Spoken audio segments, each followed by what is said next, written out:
오늘 우리에게 주시는 하나님의 말씀은 로마서 1장 16절에서 17절까지입니다. 내가 복음을 부끄러워하지 아니하노니 이 복음은 모든 믿는 자에게 구원을 주시는 하나님의 능력이 됨이라. 먼저는 유대인에게요 그리고 헬라인에게로다. 복음에는 하나님의 의가 나타나서 믿음으로 믿음에 이르게 하나니 기록된 바 오직 의인은 믿음으로 말미암아 살리라 함과 같으니라. 아멘. 안녕하십니까, 박세종 목사입니다. 2023년도 첫 번째 수요 말씀 시간입니다.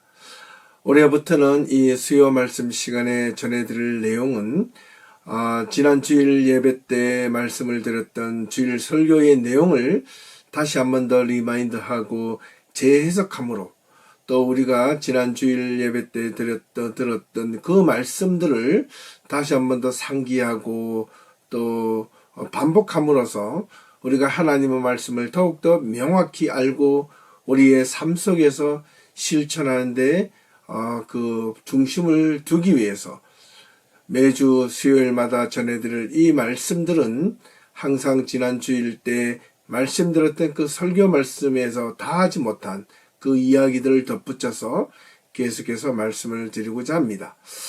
이로 인하여 우리가 주일 예배 또 아침 묵상 수요 말씀 시간들을 일관성 있게 반복해서 들음으로 인해서 하나님의 말씀을 보다 명확하게 우리가 듣고 우리의 삶에서 실천하기 위해서 이렇게 올 한 해는 정해보았습니다.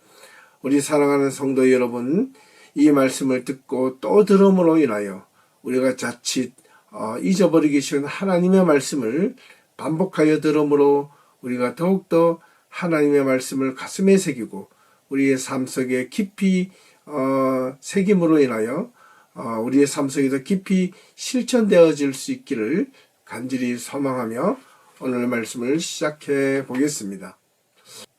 네, 오늘 말씀의 제목은 믿음이란 무엇인가입니다.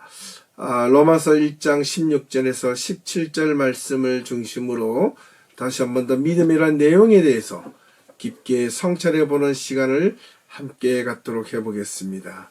먼저 질문을 한 번 더, 지난 주일에도 드렸지만 한 번 더 드려보겠습니다. 여러분은 믿음이란 무엇이라고 생각하십니까? 무엇보다도 고린도후서 13장 5절 말씀에 이렇게 기록하고 있습니다. 너희는 믿음 안에 있는가? 너희 자신을 시험하고 너희 자신을 확정하라고 말하고 있습니다.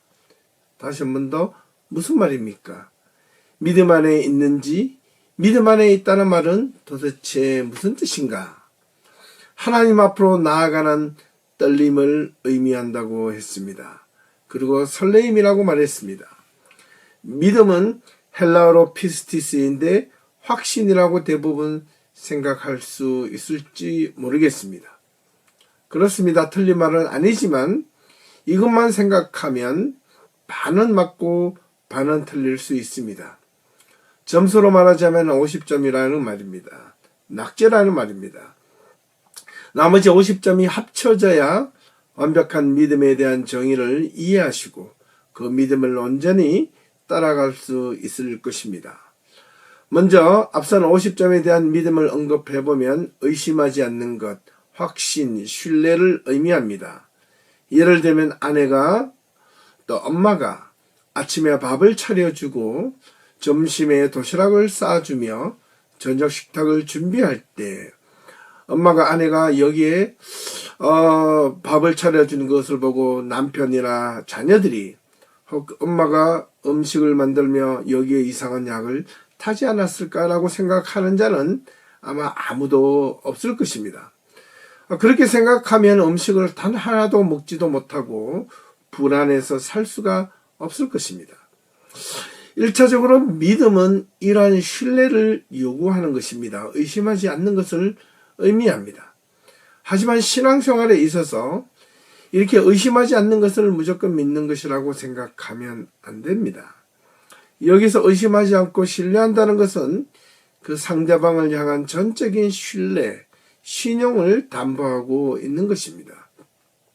내가 하나님을 그냥 믿는다고 믿음이 생기는 것이 아니라 내가 하나님을 향한 믿음의 신용이 있는가라는 것을 먼저 점검해 볼 필요가 있습니다. 즉, 내 믿음이 하나님과 세상 앞에서 이 세상을 살아가면서 내가 가진 믿음이 정말 과연 이 신앙을 통한 믿음이 과연 쓸만한가라는 것을 스스로 증명해내는 것을 의미합니다. 이러한 믿음이 혹 우리 안에 없다면 빨리 이 믿음을 회복하셔야 합니다. 이런 믿음이 회복되지 않는다면 우리가 아무리 하나님을 입으로 수백 번, 수천 번 고백한들 그 믿음은 헛것이 되고 아마 소용이 없게 될 것입니다. 그래서 이 성경 기자는 너희 안에 믿음이 있는가 너희 자신을 시험하고 너희 믿음을 확정하라고 이야기하고 있지 않습니까? 여기서 시험하다라는 것은 막 찔러보는 겁니다. 넘어뜨려 보는 겁니다. 흔들어 보는 겁니다. 그리고 스스로 백척간도 앞에 내세워서 내 믿음이 흔들리나 흔들리지 않는가 검증되어 보라는 뜻입니다.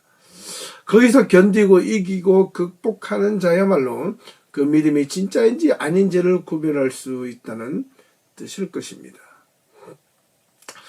이처럼 이 믿음이란 단어는 성경의 신구약을 합쳐서 총 254번 정도, 그 254번 정도 언급되어져 나옵니다. 이 믿음이란 단어는 사실 구약 성경에서보다 이 신약 성경에 집중되어서 서술되어져 있습니다. 그렇다고 구약 성경에 나온 인물들이나 사람들이 믿음이 없었던 것은 전혀 아닙니다. 그들에게는 스스로 믿음이라는 것은 스스로 말은 표현하지 않았지만 믿음의 삶을 살았던 것을 우리는 구약 성경 전반을 통하여 알 수 있습니다. 우리가 잘 살펴보아야 할 것이 한 가지가 있는데 그것은 구약 성경에서 언급된 믿음의 유형과 신약 성경에서 언급하고 있는 믿음의 유형은 약간 다르게 설명되어지고 있다는 것을 기억할 필요가 있습니다. 그냥 믿으면 됐지 뭘 또 이런 것을 또 세분하게 구분하느냐라고 말할지 모르겠습니다. 다릅니다. 구약 성경에서 말하고 있는 믿음의 대상은 하나님 아버지로 표시하고 있는 반면 신약 성경에서 바라보는 믿음의 방향은 1차적으로 누구? 예수 그리스도를 향하고 있다는 점을 반드시 기억할 필요가 있습니다.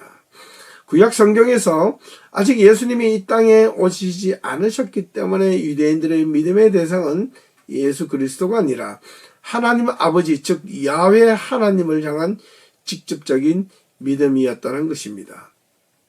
하지만 신약시대에 들어와서는 모든 복음의 중심 그리고 믿음의 대상 또는 믿음의 중심이 바로 예수 그리스도라는 그분 한 분에 집중되어 있다는 것을 우리는 잊지 말아야 합니다. 먼저 예수 그리스도를 통한 믿음을 가지고 하나님 아버지께 나아가는 것입니다. 이것이 신약 성경에서 말하고자 하는 복음의 중심이었던 것입니다. 구약 성경에서 언급하고 있는 이 믿음의 유형을 살펴보면 사실은 크게 두 가지로 구분되어져 나타납니다. 먼저 창세기에는 믿음이 개별적으로 주어졌다는 것을 확인할 수 있습니다. 예를 들면 에녹의 믿음, 노아의 믿음, 아브라함의 믿음, 이삭과 야곱과 요셉의 믿음, 하나님이 그들을 하여튼 1:1 개인별로 하나님이 임재하시고 찾아가시고 함께 하셨다는 것을 알 수 있습니다. 그래서 우리가 흔히 말해서 믿음의 조상, 믿음의 아버지라고 부르는 이 아브라함은 믿음의 조상이라고 불려지게 된 것은 히브리서 11장의 덕분이었습니다. 구약 성경에서 스스로 아브라함이 믿음의 조상 아버지라고 불리운 것은 없다는 사실입니다. 그런데 이 출애굽에서부터는 믿음이 개별적으로 전해지지 않습니다. 지극히 공동체적 운명으로 다가갑니다. 물론 믿음이 개인적으로 역사하고 주어지긴 했지만은 그것은 하나님께서 특별한 어떤 사람들을 선별하고 또 예언하고 말씀하실 때 그 개인을 위하여 주어진 것이 아니라 이스라엘 백성 전체 공동체를 위하여 하나님이 그 한 사람 한 사람에게 메시지를 전달해 주셨던 것입니다. 그래서 그 한 사람 한 사람에게 전해 주었던 그 메시지, 말씀, 믿음은 그 혼자만의 믿음이 아니라 이스라엘 백성 공동체 전체를 향한 믿음으로 다가왔던 것입니다. 그래서 이 모세를 부르신 모세를 향하여 모세가 가진 믿음의 사용은 곧 이스라엘 백성들을 하나님께로 이끄는 도구가 되었다는 것입니다. 그로 인하여 여호수아로 이어지고 여호수아의 믿음이 개인의 믿음뿐만 아니라 이스라엘 공동체 전체가 가나안 땅에 들어가서 어떻게 하나님의 말씀으로 살 것인지 여호수아가 지도자로서 이스라엘 백성들에게 믿음의 방향을 함께 잡아 주었던 것입니다. 그 여호수아의 믿음의 방향을 보고 이스라엘 백성들이 그 방향을 따라 함께 갔던 것입니다. 그래서 그 믿음은 개별적이라기보다는 공동체적 운명을 안고 있다는 것을 기억하셔야만 합니다.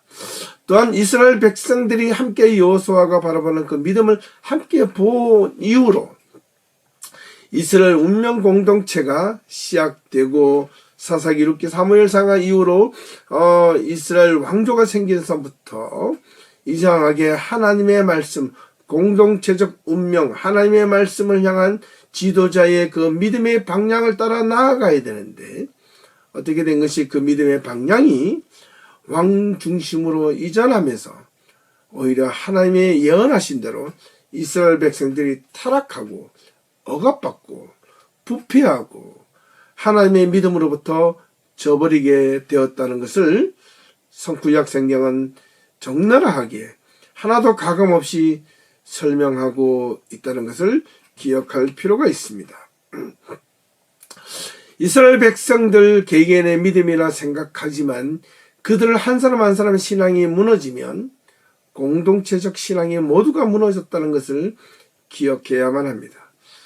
사실 우리가 지금 섬기고 있는 교회 공동체도 이와 마찬가지입니다. 우리 그 교회 공동체도 우리가 믿는 신앙이 개별적인 것 같지만은 교회 안에 들어와 있는 성도들 한 분 한 분의 그 신앙이 함께 한 믿음의 방향을 보고 나아가야 합니다. 그렇기 때문에 교회가 존재하는 것입니다. 그렇지 않으면 교회를 다닐 필요가 없습니다. 내가 예배교회를 다닌다는 것은 예배교회가 지향하는 믿음의 방향대로 함께 가겠다는 고백이었습니다. 그런 자들이 함께 모여서 신앙생활을 하는 겁니다. 부족하지만 앞서 있는 이 목회자가 여러분들을 향하여 믿음의 방향을 제시할 때 그 믿음의 방향을 함께 보고 그 믿음의 방향을 따라 가겠다는 선언입니다. 그런데 만약 이 가운데 한두 분이 나는 그 믿음 싫어, 그 신앙 싫어, 나는 그렇게 믿고 싶지 않아, 내가 원하는 믿음 그냥 이렇게 갈 거야 라고 한다면 그 교회가 온전하게 하나님의 뜻대로 믿음의 방향대로 함께 갈 수 있겠습니까? 그렇지 않습니다. 그 한 사람의 신앙 때문에 오히려 믿음의 방향이 흐트러질 수 있고 오히려 와해되어질 수 있다는 것을 기억하셔야만 합니다. 교회는 자신의 신앙 믿음만 지키는 것뿐만 아니라 모든 성도들이 함께 믿음과 신앙을 지켜가야 하고 함께 만들어가야 하고 함께 믿음을 지켜가야 하는 곳이 바로 교회 공동체라는 사실을 결코 잊어서는 안 됩니다. 그러므로 한 사람의 신앙이 무너지면 그때에서 네 책임이지 뭐, 너 믿음이 없어서 그렇지 뭐, 어떻게 믿음이 이렇게도 없느냐, 신앙생활 5년 10년 했어도 왜 이것밖에 안 되느냐 라고 말할 것이 아니라 먼저 믿음이 있는 자가 믿음이 연약한 자들을 끝까지 자신의 원하는 믿음만큼 세워질 때까지 함께 애를 쓰고 힘을 쓰고 노력하는 것이 먼저 믿는 자들의 본분이요 사명이 아니겠습니까? 정죄하고 비난하고 헐뜯고 믿음이 있니 없니 신앙이 없니 그렇게 해서는 교회가 온전하게 하나님의 뜻과 방향대로 나아갈 수 없을 것입니다. 이것이 구약 성경에 가지고 있는 운명 공동체적 신앙과 믿음이었다면 신약 성경에서의 믿음의 대상이자 믿음의 방향은 분명 예수 그리스도를 향하여 중심이 맞추어져 있다는 것을 또한 기억할 필요가 있습니다. 그렇습니다. 개별적인 믿음이긴 하지만은 우리 모든 성도들이 예수 그리스도를 향하여 포커스를 맞추어져 있어야 합니다. 신약 시대를 비롯하여 초대교회 성도들이 가졌던 이 믿음을 돌아보면 역시 마찬가지로 개개인들이 가져야 할 믿음, 그 믿음을 분명 강조하였지만 그들이 속해 있었던 교회 구성원 전체가 마치 구약 성경에 있었던 운명 공동체적 사명, 믿음의 방향처럼 교회 지도자가 믿음을 제시하면 같은 곳을 바라보고 같은 곳을 향하여 나아가기 위하여 몸부림치고 애를 쓰고 노력했다는 사실을 또한 기억해야만 합니다. 이제 다시 성경으로 좀 돌아가서 구약 성경에서 믿음이라고 말하는 단어가 처음 나오는 구절이 아이러니하게도 한참 뒤에 이 믿음이라는 단어가 나옵니다. 어디에서? 겨우 신명기에 들어와서야 처음으로 언급되고 있습니다. 그것도 사실 긍정적인 의미로 사용되기보다는 부정적인 의미로 먼저 사용되었다는 겁니다. 신명기 32장 20절에 와서야 비로소 처음 믿음이라는 단어가 등장합니다. 좀 풀어서 설명하면 매우 삐뚤어진 세대이며 믿음이 없는 자녀라고 말하고 있다는 겁니다. 개역 개정판에는 이 믿음이 없는 자녀라는 뜻을 진실이 없는 자녀라고 번역했습니다. 그래서 이 믿음이라는 단어가 아니지 않는가라고 혹 오해할 소지가 있기 때문에 미리 알려드립니다. 이 신명기는 모압 평지에서 이스라엘 백성들이 지난 40년 동안 광야에서의 삶을 돌아보고 또 가나안을 목전에 두고 하나님의 약속하신 그 땅으로 들어가기 전에 지난날의 광야의 삶을 돌아보고 출애굽했던 사건과 그 모든 지난날의 자신들의 힘들었던 삶을 돌아보고 자신의 삶이 하나님 앞에 그동안 올바르게 하나님을 바라보고 믿음과 신앙을 지켜갔어야 했는데 자신의 삶들이 사실 힘들고 어려울 때마다 하나님을 원망하고 하나님께 등을 돌리고 하나님을 이렇게 있니 없니 자신의 과거에 묻었던 그 과거의 습관으로 돌아가려고 했던 행동을 서슴지 않았다는 것을 우리는 출애굽기를 통해서 잘 알고 있습니다. 그런 이스라엘 백성들의 모습을 보았던 것입니다. 모세가 그것을 지켜보셨던 또 하나님께서 이렇게 말씀하셨던 것입니다.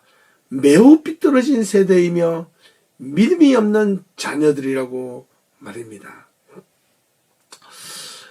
믿음이라는 것이 고무줄처럼 그들에게 자신의 삶의 유불리에 따라서 믿음이 때로는 든든했다고 자부하거나 때로는 자신의 삶이 힘들고 어려웠을 때 믿음이 주저없이 무너지고 허물어졌다는 사실을 그것은 믿음이라고 과연 말할 수 있을까요? 앞서 언급한 대로 믿음이라는 것은 신뢰이고 믿음이라는 것은 신용이라고 말했습니다. 우리가 신용하고 신뢰를 주기 위해서는 그 어떤 외부적인 영향으로 인하여 흔들리지 말아야 하는 것 아니겠습니까? 신약 성경에 들어와서는 모든 믿음의 중심은 예수 그리스도를 향하여 있다고 말씀드렸는데 예수님께서 제자들을 부르실 때의 모습부터 시작하여 보면 공생의 사역 전반의 내용에 있어서 모든 과정을 보아도 예수님께서 만나셨던 모든 이들이 과연 누구를 향한 믿음을 요구하셨는가라는 겁니다. 예수님께서도 하나님을 향하여 기도하고 간구하셨지만 또 백성들을 향하여 그렇게 하라고 말씀하셨지만 중보자 되시는 예수 그리스도를 향한 믿음이 우선이라고 예수님은 직간접적으로 여러 번 설명하고 있었다는 겁니다. 우리가 믿는 신앙도 마찬가지입니다. 예수 그리스도를 향한 믿음이 없이는 우리가 하나님께 나아갈 수 없음을 신약시대에서 분명하게 알려주고 있습니다.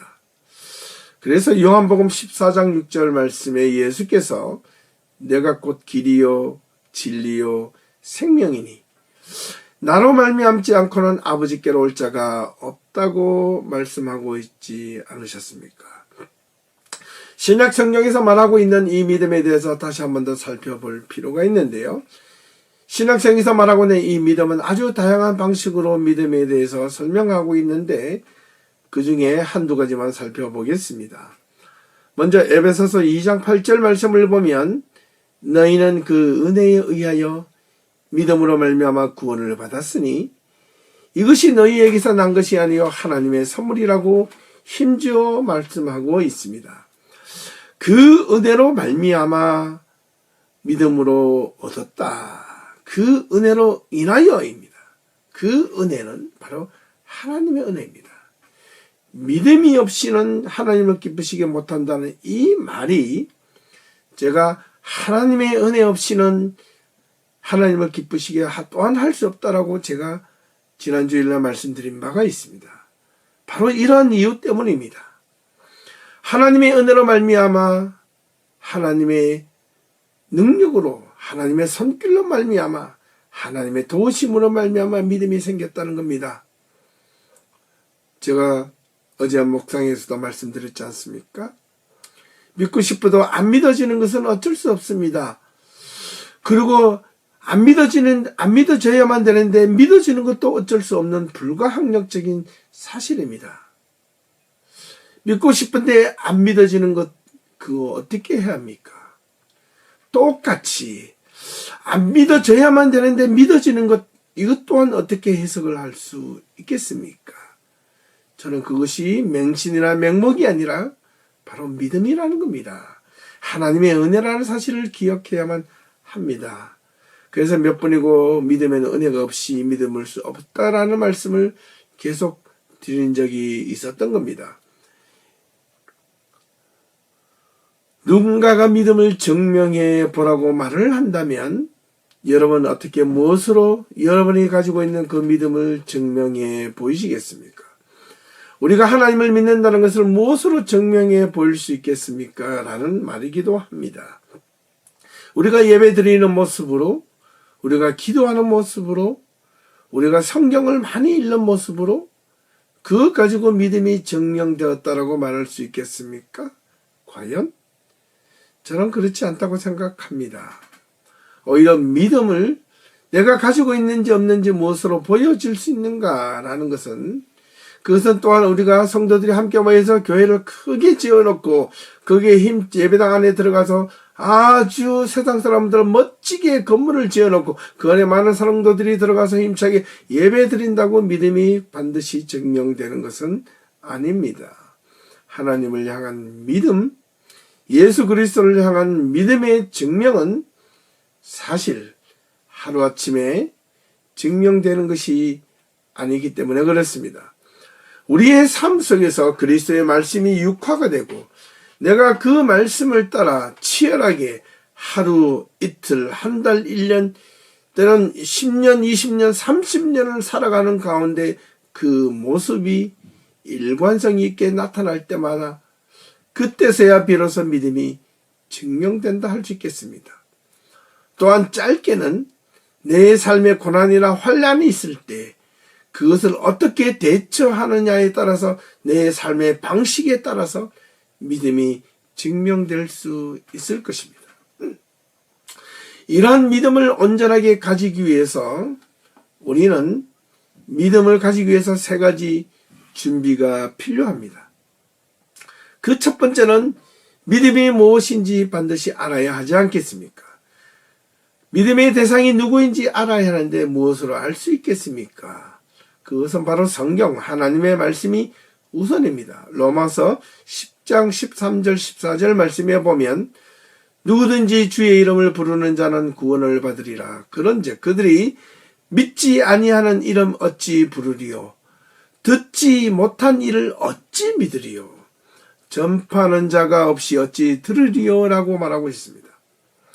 그래서 이후에 17절 말씀에 보면 믿음은 들음에서 나며 들음은 그리스도의 말씀으로 말미암았다라고 힘주어 강조하고 있습니다. 여기서 아주 중요한 첫 번째 믿음에 대한 단서를 말해주고 있는 겁니다. 듣다라는 말은 지적으로 이해하다, 공부하다, 말씀을 배우다라는 뜻입니다. 그리고 이해하고 수용하고 받아들이고 열심히 배워서 익히고 암기하는 것까지도 수용합니다. 지식으로 내 안에 들어와야 되는 겁니다. 아, 그래, 믿음이란 이런 것이로구나, 이렇게 믿어야 하는 것이로구나 라고 하는 것을 배워야 한다는 뜻입니다. 두 번째 믿음에 대한 단서를 말하자면 그 말씀을 들음에 대한 결과를 의미합니다. 다르게 말하면 말씀을 듣고 배웠다면 그 말씀을 듣고 배운 것에 대한 무엇이 동의 또는 수용이 필요합니다. 인정을 의미한다는 말입니다. 그래, 맞아, 그럴 수 있어, 그것이야. 고개가 끄덕여지는 긍정적인 수용, 동의가 필요하다는 겁니다.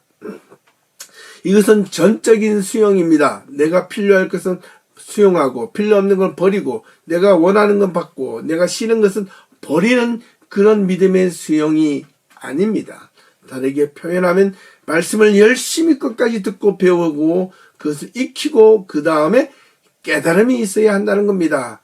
그래, 맞아, 이것이었어, 믿음에는 이것이로구나, 내가 이 믿음을 붙잡고 살아가야 되는구나, 이런 깨달음이 있을 때 믿음의 시작이 된다는 겁니다.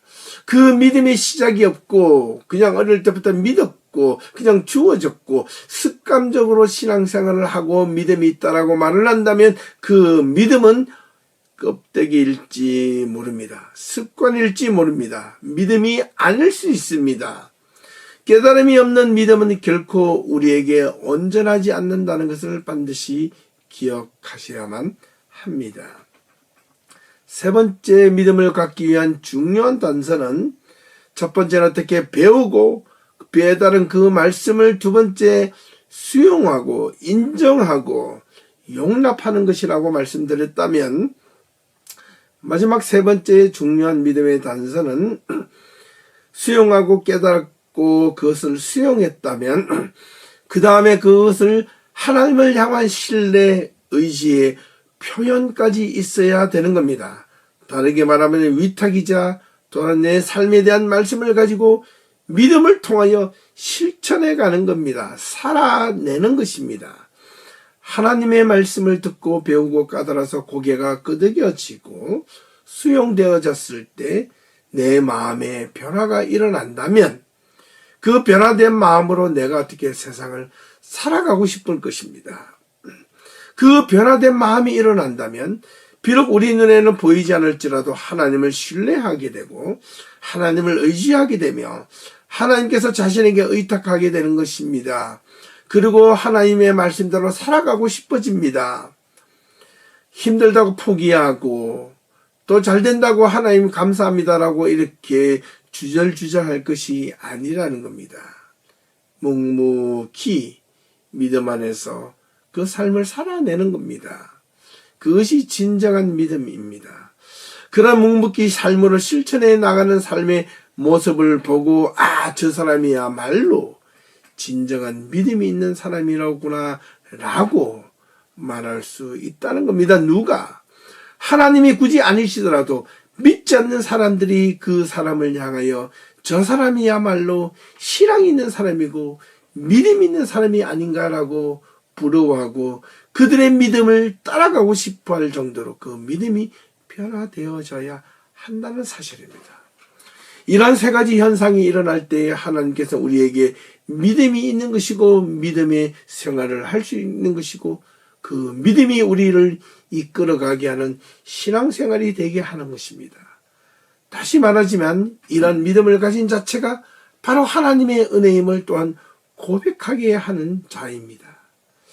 그러니 믿음이 없이라는 이 말은 반복해서 보면 하나님의 은혜 없이는 이라는 말과도 같다고 말씀드리고 있지 않습니까? 이런 이 세 가지의 믿음에 대한 전제가 우리가 수용되어질 때 하나님 앞에서 신실한 믿음을 가질 줄 믿습니다. 이러한 믿음의 중요한 세 가지 단서를 우리가 잊지 말아야 하겠습니다. 이렇게 돌아보면 분명 초대교회 교인들에 있어서 그들의 믿음과 신앙과 삶은 바로 이 세 가지를 근거로 했던 것입니다. 초대교회에서 그렇게 핍박과 박해가 있었음에도 불구하고 초대교회 교인들은 하나님의 말씀을 열심히 듣고 배우는고 그 말씀을 깨달은 데 주저하지 않았습니다.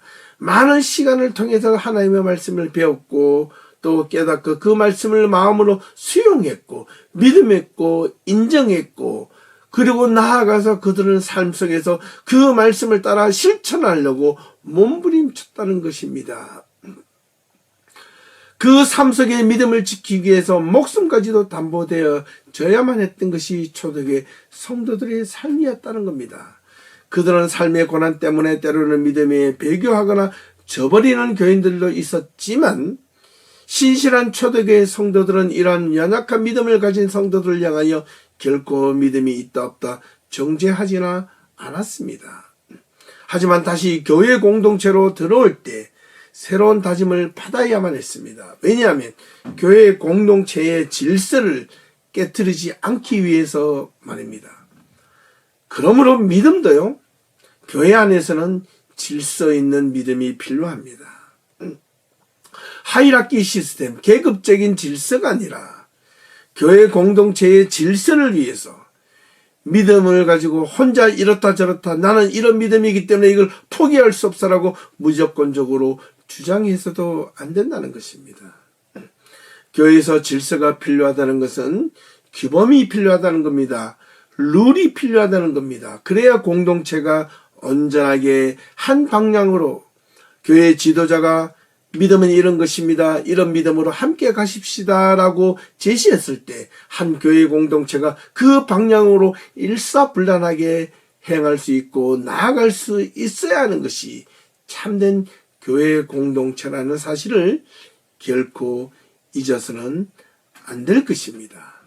네, 지금까지 이 믿음에 대한 내용을 간략하게 한 번 더 살펴보았습니다. 지금 우리가 가지고 있는 이 믿음에 대해서 이제는 좀 더 분명하게 믿음에 대한 확신과 방향을 우리가 함께 잡아갈 수 있어야 하겠습니다. 신약시대 이후에 2000년이 지난 지금 이 시대에서 우리의 믿음의 대상, 1차적인 대상은 분명 누군가요? 예수 그리스도를 향한 믿음이 필요합니다. 믿음이라는 것은 결코 우리가 맹신적인 것도 맹목적인 것도 되어서도 안 될 것입니다.